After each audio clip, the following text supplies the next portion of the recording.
ደህና ነኝ አለሁልሽ። ቆይ ግን አንቺ ልጅ ስራሽ ከመኝታ ቤት ሳሎን ከሳሎን መኝታ ቤት ብቻ ነው ቀረ አይደል? አወጣለሁ። እንደውም ስለ ሆቴሉ ጉዳይ ላወራት ልጅቷን አገኛታለሁ። ቆይ ግን እሱን ነገር ድንገት ነው አይደል የወሰንሽው? ማለቴ ለመግዛት ፍላጎት እንዳለሽ እንኳን አላውቅም ነበር። ያው ልጅቷም የቤተሰቦቿ ማስታወሻ ስለሆነ ምንም ነገር እንዲበላሽባት አትፈልግም። ብትሸጠው ምንም ነገር ሳይቀያየር እንዳለው እንዲሆን ነው የምትፈልገው። ስትመለስ ስታየው ቤተሰቦቿ በህይወት እንዳሉ እንዲሰማት ትፈልጋለች። ለማታውቀው ሰው ከሸጠች ደግሞ እንደዚህ አድርጉልኝ ማለት አትችልም። ለዛም ነው አንቺ በሁለት ወይም ደግሞ በሶስት ዙር ክፈይኝና ከአንቺ እጅ እንዳይወጣ ያለችኝ። እንደዛ ከሆነ ጥሩ ነው። ብትገዥም ደግሞ አይጎዳሽም ብዬ አስባለሁ። ባይሆን ግን አሰራሩን በደንብ ማወቅ አለብሽ። ቢዝነስ አጠቃቀሙን ካላወቅሽበት ሙሉ ነገርሽን ነው ይዞ የሚወድቀው። ቋሚ በጀት ሊኖረው ይገባል። ራሱን በራሱ ማንቀሳቀስ መቻል አለበት። ከድርጅቱ ምንም አይነት ገንዘብ ልትነኪ አይገባም። ካልሆነ ግን ትርፍና ኪሳራሽን መለየት አትችይም። እንዴ ያው አንቺ ታግዥኛለሽ። እንደውም አብረን እንሰራለን። አንቺ በጣም ስለ ቢዝነስ ደግሞ ታውቂያለሽ። አይ እኔ አሁን ላይ ራሴን ማጨናነቅ አልፈልግም። ይልቅ ፒስሽ ላይ ምን እያየሽ ነበር? ይህ የናታን ፎቶ እያየሁ ነበር። ተመልከች እስቲ ፊቱን ምን ያክል አዝኖ እንዳገባኝ ያስታውቃል። ዊቤዝ ውሃ ቢወጡት እንቦጭ ነው ትላለች። ግን ለካ እንደዚህ ሆኖባት ነው።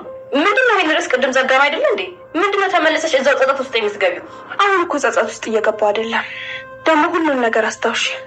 በህይወታችን የሰራናቸው ነገሮች እንዲህ በቀላሉ የሚታለፉ አይደሉም። ደግሞ ሁሉን ነገር አስታውሰሽው የሰራናቸውን ነገሮች በሙሉ ብታቂ ኖሮ እንደዚህ አትይም ነበር። ለራስሽም በር ዘግተሽ ታለቅሽ ነበር። እንደዛስ ከሆነ ይቅርብኝ፣ ባላስታውስ ነው የሚሻለኝ። እንደኔ ግን አስታውሰሽ እውነታውን ብትጋፈጭ ይሻላል።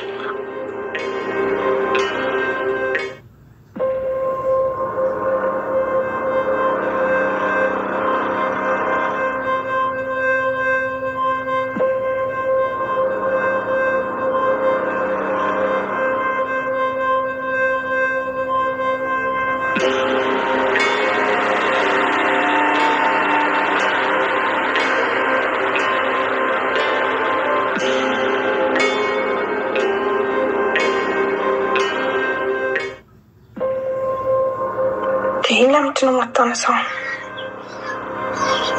እንደማገኘት ተስፋ አደርጋለሁ። እስቲ ቴክስት ላስቀምጥላት።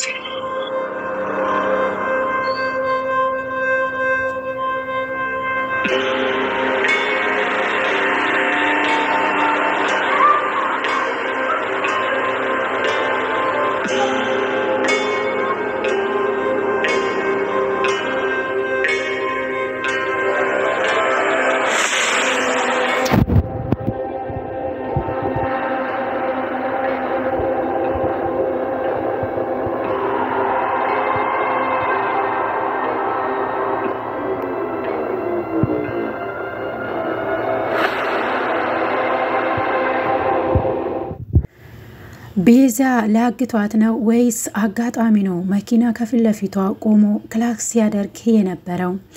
እንደተለመደው እንግዲህ ሆቴል እመጣለሁ ብላ ጓደኛዋን ቀጥራ ነበረ በቴክስት የጻፈችለት ቤዛ አሁን ላይ እየሄደች ባለችበት ሰዓት ላይ ነው እንግዲህ መኪና ከኋላዋም እየተከተላት ነበር።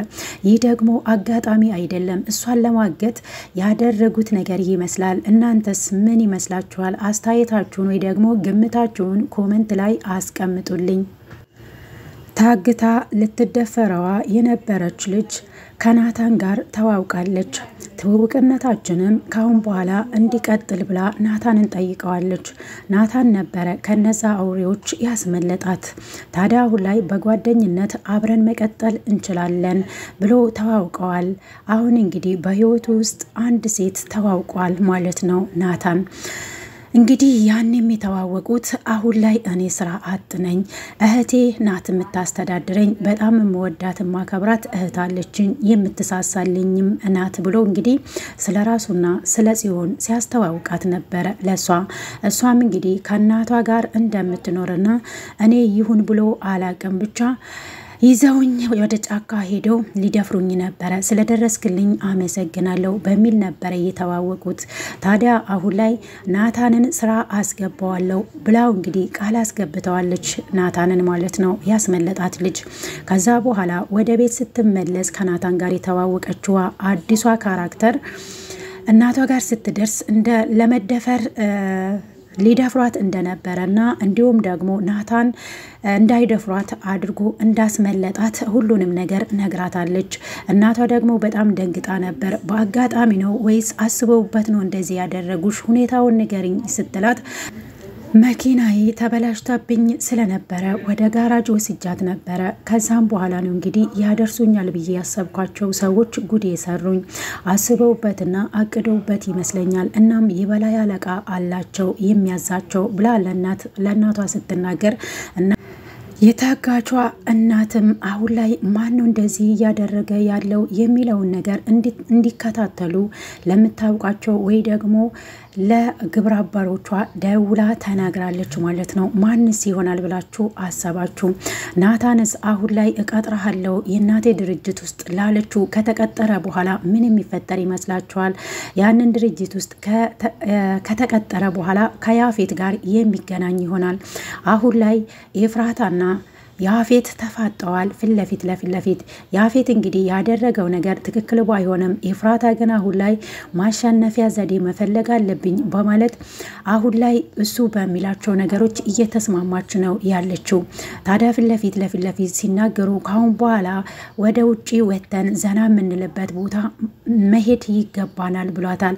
በዛም ነገር ተስማምታለች። ከዛም በኋላ ድርጅቱ ውስጥ ካንተ ጋር እጄ መስራት እፈልጋለሁ፣ ናታንን መበቀል እፈልጋለሁ፣ በጊዜው የሚገባኝን ነገር አላደረገልኝም፣ የባሰ እሱም እያንቋሸሸኝ ነው ያለው በሚል እንግዲህ አሁን ያፌትን በአንድ ነገር ልትበቀለው ነው። ሁሉንም ነገር አሳክታው አሁን ግን አንድ ነገር የመጨረሻ ይቀራታል ማለት ነው። አሁን ላይ ያንን ነገር ለማሳካት ደግሞ እውነት አስመስላ ናታንን እበቀለዋለሁ ስትል ያፌት ራሱንም ስለማያምን አላመናትም ነበር።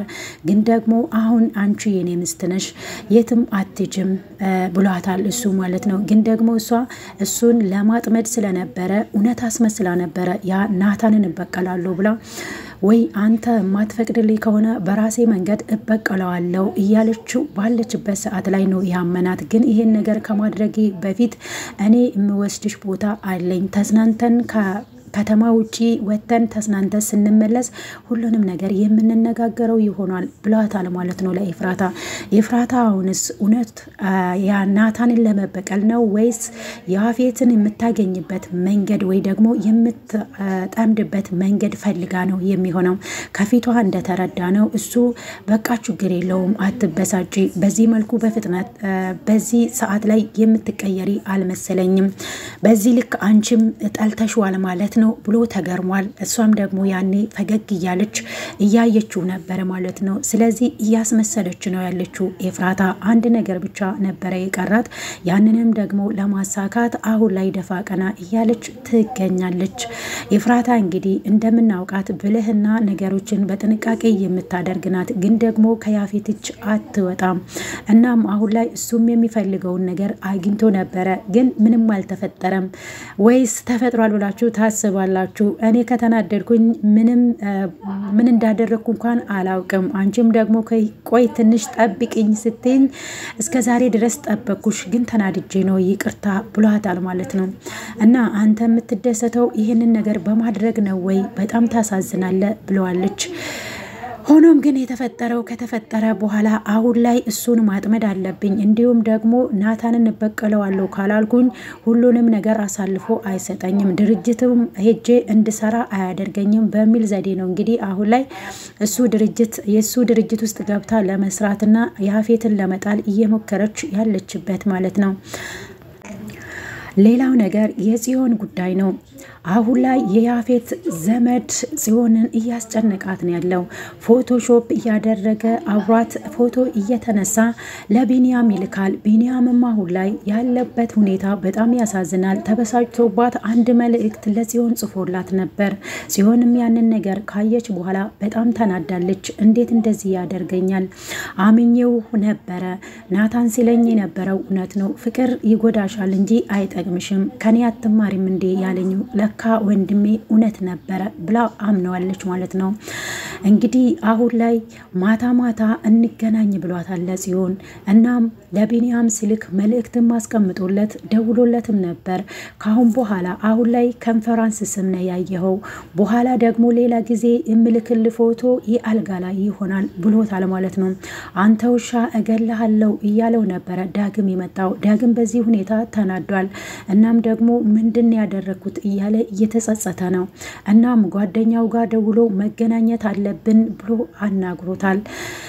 እንግዲህ ቢኒያም አሁን ላይ እየተፈጠረ ያለው ነገር በጣም አስደንግጦታል። እናም ያፌት ላይም የሆነ መረጃ አግኝቶ ነበር። ያንን ነገርስ ወደ ኋላ ችላይ ሊሆን ቢኒያም አሁን ላይ ያጋጠመው ያለው ነገር ስለ ጽዮን አሁን ላይ ምንም ነገር አታውቅም። ቢኒያም ጋር የደረሰውን ነገር ስላልሰማች ቢኒያም ላይ ነበር የፈረደችው። ለቤዛም ስትናገር በነበረበት ሰዓት ላይ እንዴት እንደዚህ ያደርገኛል? አሁን ላይ እኔና እሱ በጥሩ ሁኔታ ላይ አይደለንም ያለነው። ቢኒያም እየተቀየረ ያለ ይሰማኛል። እናም ሲደውልለት ስልክ አያነሳም። ብቻ አሁን ላይ እንደ በፊታችን አይደለም ፍቅራችን ብለዋለች ለቤዛ ማለት ነው ጽዮን። እንግዲህ ጽዮን አሁን ትልቅ ፈተና ውስጥ ነው የገባችው። ለቢኒያም የተላከለትን ነገር አላወቀችም። ቢኒያም ምንም መልእክት ሳይደርሰው እንዲሁ ዝም ብሎ ነው የራቀኝ ብላ ነው የምታስበው ጽዮን። ታዲያ ቢኒያም ሁሉንም ነገር አውቋል፣ ግን ደግሞ ለሷ አልተናገረም። መልእክት ብቻ ነበረ የጻፈላት። ካሁን በኋላ ልታገኝኝም ልታናግርኝም አትሞክሪ ብሏት ማስጠንቀቂያ ልኮላታል በስልኳ። ለዛም ነው እሷ ያበደችው። አሁን ላይ እንዴት እንደዚህ ያደርገኛል? እኔ ስለወደድኩትና ስላፈቀርኩት ነው ብላ ነበረ ስትናደድ የነበረው ጽዮን። ግን የተፈጠረው ሌላ ነበር እና የያፌት ዘመድም ይህንን ነበር የሚፈልገው፣ ቢኒያምና ጽዮንን ለማለያየት ስለሚፈልግ ነው። እናም ካሁን በኋላ እገላሃለው፣ ምንም አታመጣም፣ ይህንን ነገር ስላደረክ ብቻ እኔን ከሷ የምታርቅ መስሎ ከሆነ ተሳስተሃል ብሎታል ቢኒያም። ቢኒያምስ ለጽዮን ምን ያህል ይታገላል? ፍቅሩንስ ለማዳን ምን ያህል መስዋዕት ያደርጋል ብላችሁ ታስባላችሁ? ናታንም እንግዲህ ካሁን በኋላ እህቴን እንዳትጎዳት ብሎ አስጠንቅቆ ስለነበር አሁን ላይ የቢኒያም ውሳኔ ማንም አያውቅም። የዳግም ጓደኛም እንግዲህ ከያፌት በመደበቅ ነው ይሄንን ሴራ እያደረገ ያለው። ያፌትስ ይሄንን ነገር አጋጣሚ አይቶ ወይ ደግሞ መልእክት ደርሶት ዘመዱ እንደዚህ ማድረጉን ካየ አይለቀውም፣ እንደሚገለው ያውቃል።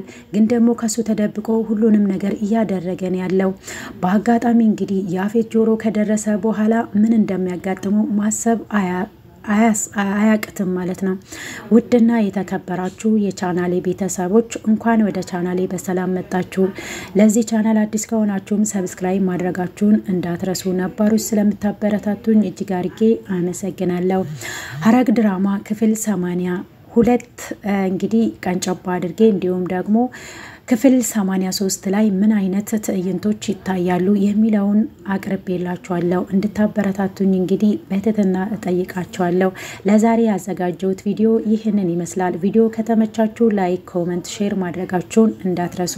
ስለተከታተላችሁኝ እጅግ አድርጌ አመሰግናለሁ።